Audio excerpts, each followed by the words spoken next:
kemarin kan sempat kesel tuh sama netizen yang gimana sih tadi rasanya? Yang mana? Yang sering bilang numpang gitu apalah itu. Bang, ya sebenarnya gini, apa namanya, ya kadang-kadang saya kan apa ya, sebagai suami saya ada rasa kecewa, ada rasa tersinggung kalau seandainya kan tanggung jawab saya atau apa yang saya lakukan kepada istri itu dianggap tidak ada gitu. Karena kadang-kadang orang menilai tidak terlihat, mereka menganggap itu tidak ada. Tapi ya saya tidak perlu membuktikan sesuatu, biarkan saja nantinya waktu yang menjawab apa yang terjadi, apa yang sebenarnya ada yang di lingkungan kami, apa yang menjadi apa yang terjadi di rumah tangga kami, itu kan nanti biar waktu aja menjawab gitu. Saya tidak perlu memaksa orang-orang juga punya haknya untuk berpendapat. Kalau mereka berpendapat seperti itu ya silakan, tidak masalah. Namun ada kalanya nanti saya pasti akan meluruskan gitu, termasuk soal yang banyak hal lah. Tapi dengan melakukan bisnis baru saat ini sama orang Jepang kemarin terbaru, itu bukti nggak sih buat pembuktian sama netizen nggak sih? Iya, sebenarnya gini, saya itu kan dulu memang jarang posting ya. Jadi kegiatan saya itu jarang saya posting. Makanya banyak yang menganggap saya itu tidak bekerja, saya itu tidak melakukan sesuatu apa-apa. Padahal kalau kita berkaca, kalau kita lihat, kalau mungkin anda tahu siapa itu Khaby Lame, Khaby, seorang selebgram dari Italia, itu dia tidak kemana-mana, hanya di rumah, hanya mengerjakan konten di rumah. Tapi kalau jangan, mejanya mau gua ambil kata. Bon, turunan dikit, Bon. Iya, kalau kalian lihat Khaby Lame kembali lagi, itu adalah sosok orang yang membuktikan bahwa dia hanya di rumah namun mampu menghasilkan belasan miliar, bahkan puluhan miliar. Nah, bayangkan kalau orang itu tinggal di Indonesia, dia akan dikatakan seperti apa? Mungkin dia akan dianggap ngepet kali ya, kasarnya gitu kan. Ya itu tadi, karena banyak masyarakat awam kita yang menilai bahwa kerja itu harus terlihat gitu. Dan juga bukan salahnya saya sih, saya itu kan orangnya dari dulu tidak selalu memposting kegiatan sosial saya. Apalagi meeting saya tidak pernah posting. Saya memposting apa yang saya senang lakukan, bukan untuk kebutuhan publik gitu kan. Gitu. Jadi sehingga akhirnya menimbulkan persepsi tersebut di masyarakat. Padahal kalau kita berbicara secara logis ya, hilangkan kebencian Anda terhadap saya, hilangkan rasa tidak suka Anda terhadap saya. Kami ini kan sama-sama anak-anak yang mendapatkan berkah setelah pertemuan kami. Saya begitu, saya dengan ketemu Lesti, bertemu dengan relasi-relasi yang akhirnya bisa menjalin kerjasama dengan saya. Lesti pun begitu. Kenapa saya bilang seperti itu? Karena Anda bisa melihat bagaimana perubahan Lesti dari sebelum kenal sama saya sampai sekarang. Itu terlihat perbedaan yang sangat luas, tapi masyarakat tidak melihat hal itu. Ibarat pepatah, semut di gajah di pelupuk mata nggak kelihatan, semut di seberang lautan kelihatan gitu sih paling. Ya tapi ya kadang-kadang ketika saya lagi ada kalanya saya kan manusia biasa gitu, ada kalanya saya ke-trigger dengan hal itu, ada kalanya saya bersifat sentimental terhadap hal-hal seperti itu.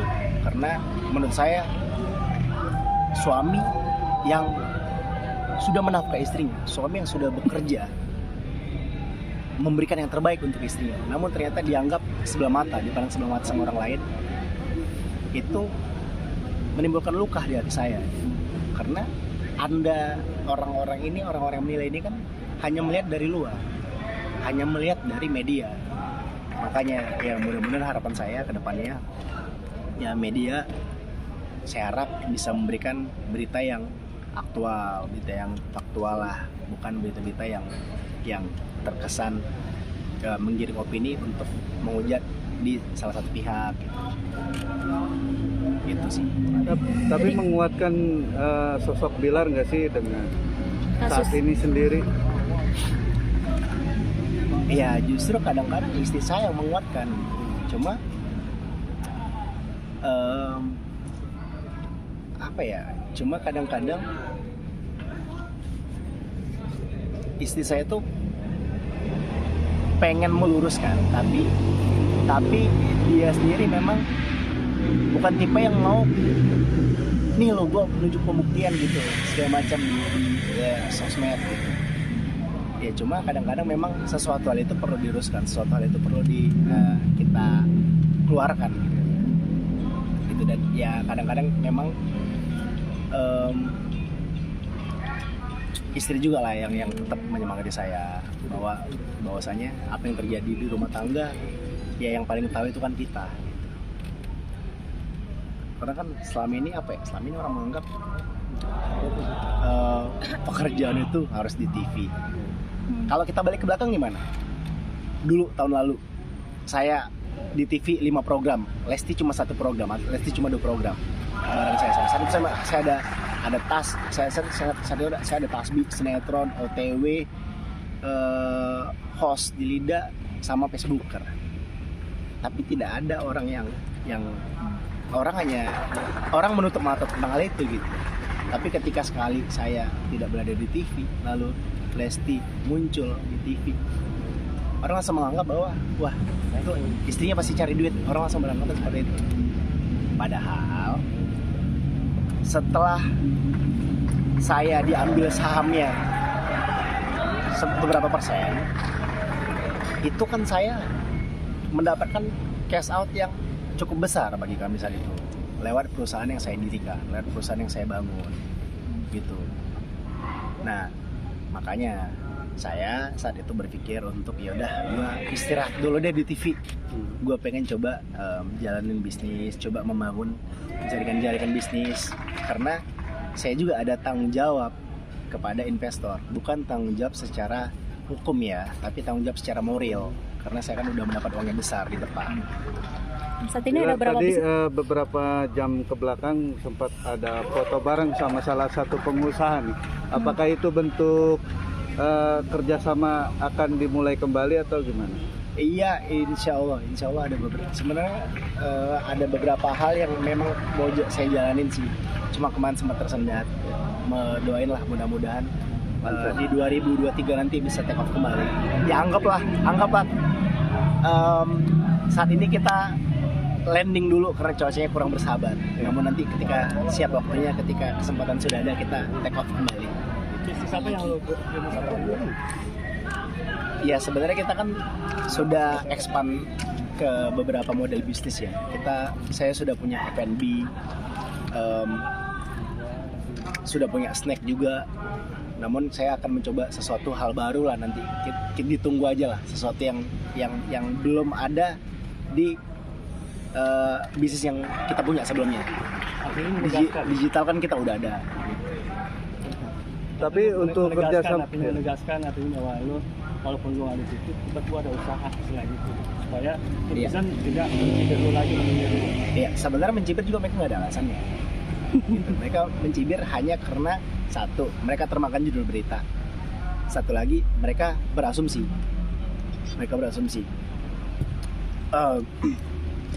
Gini, ini tuh dulu belum ada. Omongan seperti ini tuh tidak pernah ada dulu awal-awal saya ketemu. Namun saya perhatikan saat saya ketemu sama Lesti, itu kan saya lagi banyak programnya, lagi kenceng-kencengnya gitu kan ya, lagi getol-getolnya cari duit kan. Nah saat itu netizen umum itu membanding-bandingkan. Jadi bukan saat ini aja mereka membanding-bandingkan. Dulu membanding-bandingkan, dulu sama, cuma bedanya Lesti di posisi terjepit saat itu. Maksudnya gini, netizen umum menganggap bahwa wah beruntung banget ya Lesti ya dapat Bilar udah gini gitu. Padahal ya kita sama-sama beruntung. Nah lalu tidak lama setelah itu mungkin maksudnya ada satu oknum fans yang mengangkat berita lah, yang membuat postingan, membuat konten bahwasanya wah enggak lah, bukan Bilar doang yang beruntung, Lesti juga dia pebisnis segala macam, punya usaha ini, punya usaha itu gitu. Niatnya untuk membackup Lesti bahwa supaya tidak ada omongan miring tentang orang saat itu. Yang mana sebenarnya berita tersebut kayak yang dibilang Lesti punya rumah makan di villa di Punclut sama bayaran yang ditinggi-tinggikan oleh mereka, bayaran off-air yang ditinggi-tinggikan mereka, itu sebenarnya tidak seperti itu. Saya udah mengkonfirmasi ke Anda langsung. Nah, awal saya tidak mempermasalahkan hal itu. Namun pada akhirnya ketika kondisi sekarang saya tidak bekerja, ini jadi bumerang. Ini menjadi bumerang gitu. Orang menganggap bahwa wah, gila, Lesti dibayar segitu, pengusaha ini kok biar nggak ngapa-ngapain gitu. Jadi menjadi bumerang. Padahal selesai konfirmasi ke anaknya bilang bahwa itu bukan punya Dedek. Lagi kalau punya Dedek pasti Dedek akan promoin gitu kan, istilahnya. Nah itu maksud saya. Jadi tidak semua apa yang kalian dengar belum tentu itu menjadi realitanya. Jadi cukuplah berkomentar yang sehat-sehat aja gitu. Karena walaupun kita public figure, bukan berarti kita dihalalkan untuk dihujat. Karena bagaimanapun kami juga punya hati gitu. Kami juga manusia biasa. Kalau dikata-katai, dicaci, dihina, itu bisa sakit juga gitu. Kami hanya manusia biasa. Jadi tidak ada undang-undangnya, wah dia artis, berarti dia harus siap-siap dihujat dong. Tidak ada begitu. Bukan berarti dengan ada orang public figure membuat kalian meringankan tangan kalian untuk berkomentar yang negatif-negatif. Apalagi sesuatu itu ada sesuatu fitnahan. Bayangin dosanya seperti apa gitu. Nah, ya buat rekan-rekan media, ya tolonglah, maksudnya kalau ada judul jangan sampai ya mengarahkan orang lain untuk menghujat orang lain gitu. Membuat opini maksudnya. Ya seperti mengarahkan untuk menghujat orang lain gitu. Resolusi 2023? Untuk resolusi yang pasti mudah-mudahan keluarga saya semakin diperkuat. Tidak ada kami lebih kuat lagi dalam menghadapi hal apapun. Mudah-mudahan saya juga bisa semakin belajar, tidak hanya menjadi suami yang baik, namun juga menjadi ayah yang bisa menjadi tauladan bagi anak-anak saya. Ya apapun kesalahan yang pernah saya lakukan, ya saya bilang apapun ya kesalahan yang saya lakukan gitu, karena ya saya kan nggak sempurna, pasti ada kesalahan yang saya lakukan. Mudah-mudahan saya bisa belajar. Terus mudah-mudahan kami ini, orang tua ini, bisa menjadi orang tua yang menjadi contoh lah, bisa mendidik anak-anak kami sehingga menjadi anak-anak yang berbakti. Terus resolusi untuk dalam bidang karir, ya mudah-mudahan kalau memang Allah atau Tuhan masih mengizinkan, ya mudah-mudahan saya bisa kembali lagi ke layar kaca. Itu bukan sesuatu yang dipaksakan, karena kan setiap satu pintu tertutup ada 999 pintu lainnya. Namun saya menjadikan pekerjaan di layar kaca adalah pekerjaan sebagai hobi gitu ya, bukan untuk mencari duit. Karena kalau bisa keduanya kenapa enggak gitu, entertainer plus entrepreneur gitu. Ya mudah-mudahan lah apapun langkah-langkah yang saya jalankan bisa dipermudah oleh Allah. Lar, klarifikasi sedikit tentang Leslar Entertainment, mungkin kapan kembali comeback lagi? Iya, sebenarnya kemarin saya ada reshuffle ya. Kenapa? udah shuffle karena kami ini kan belum ada produksi. Sebenarnya dengan saya off produksi, dengan saya tidak mengeluarkan apapun, dengan saya mematikan Instagram, ini membuktikan bahwa kembalinya kami, bersatu kembalinya kami, itu bukan karena cuan, bukan karena duit. Ini sebenarnya mematahkan omongan-omongan miring tentang kami yang bilang, wah ini pasti karena cuan, makanya balik lagi karena duit, gitulah segala macam. Karena saya tegaskan bahwa kalau seandainya kami kembali karena duit, saya udah banyakin konten dari kemarin. Saya udah buka Instagram saya, endorse saya tetap jalan kan. Begitu saya buka Instagram, ini saya sengaja rehat, sengaja saya recovery untuk fokus lah dengan keluarga gitu. Jadi karena tidak adanya produksi, saya akhirnya memutuskan untuk mengistirahatkan anak-anak dulu. Jadi sampai tiba waktunya ketika kami udah siap kembali, udah siap untuk mengisi konten-konten kesalahan kami atau menghibur anda-anda yang nanti kami akan tampil. Rumah baru yang sedang dibangun prosesnya sampai berapa? Kemarin itu masih dalam proses RAB, namun ada revisi konsep yang menurut saya kurang cocok. Doain aja untuk rumah. Lar, Leslar Entertain tapi nanti begitu comeback bakal ada wajah-wajah baru atau mungkin ada beberapa wajah lama juga. Saya belum bisa memastikan. Lihat, saya belum bisa memastikan seperti saya bilang tadi. Saya pengen rehat dulu gitu kan. Ya siapa tahu meskipun ada pergantian, kita dapatnya orang yang lebih baik lah daripada sebelumnya. Diganti bukan berarti tidak baik, diganti hanya mencari yang lebih baik.